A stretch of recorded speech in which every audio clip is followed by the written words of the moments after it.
Vamos à resolução das questões de literatura da prova do primeiro semestre da SPM de 2012. Questões 15 e 16, um texto do Machado de Assis, na realidade questões que não exigiam nenhum conhecimento específico do autor nem de qualquer uma de suas obras, questões de mera interpretação de texto bastante diretas. Questão 15 perguntava: assinale a afirmação correta segundo o autor. Bem, a afirmação correta é a letra B. A adaptação do autor a uma prática social se deu por um fator cultural. No fragmento do texto, a resposta se encontra nas linhas 10, 11 e 12. Né? A prática social corresponde ao fato de o autor ter se tornado vegetariano. Né? E essa prática social se deu por um fator cultural. O fator cultural, como ele menciona nas referidas linhas, é quando ele adquire o uso pleno da razão e adota certos princípios. Entre esses princípios, o vegetarianismo. Então, alternativa correta, alternativa B, na número 15. A adaptação do autor a uma prática social se deu por um fator cultural. Depois, a questão número 16, que é uma questão de interpretação, na verdade, de mera sinonímia.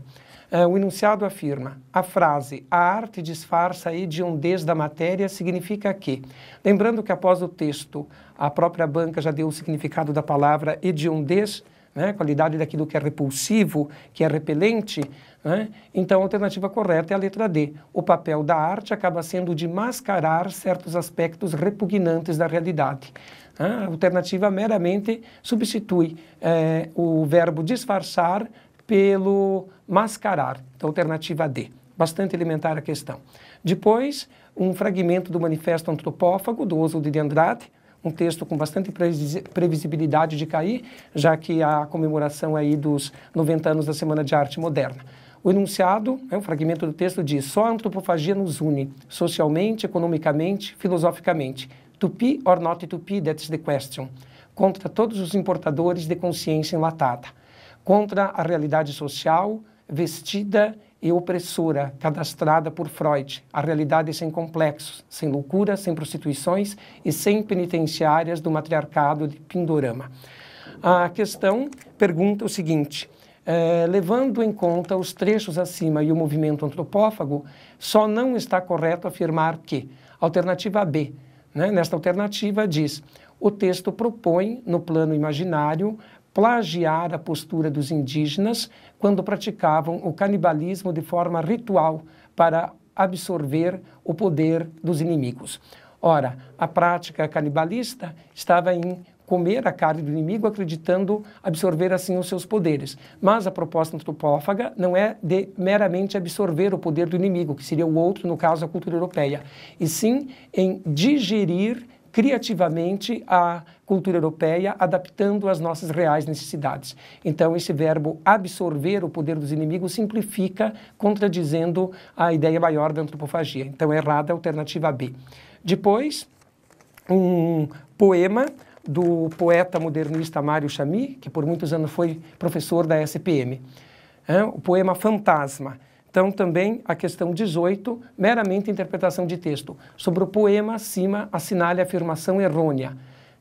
Alternativa B. Sugere-se a humanização do fantasma na expressão se acasala, único momento em que ocorre um resgate existencial. A afirmação está errada porque nós temos outros momentos do poema em que ocorre essa humanização. Vejamos.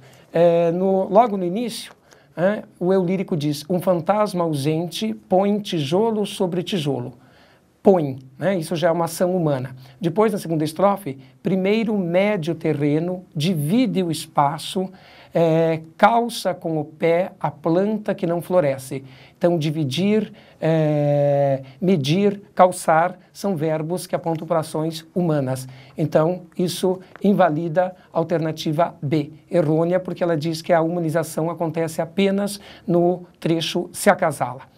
Na sequência, questão número 19.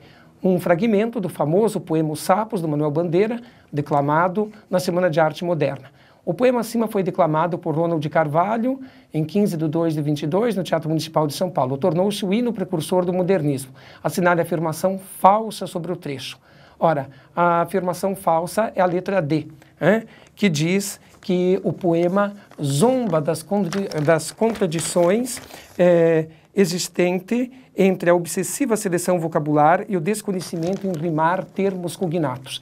Palavras cognatas são aquelas que provêm de uma mesma raiz e têm um significado, no plano semântico, semelhante, né? Então, ao dizer que os autores parnasianos valorizam a seleção de vocabulário e que isso entra em contradição com termos cognatos, a alternativa está errada, porque para rimar termos cognatos é necessário um conhecimento da língua, um grande domínio do idioma, e nesse sentido existe a valorização da seleção vocabular.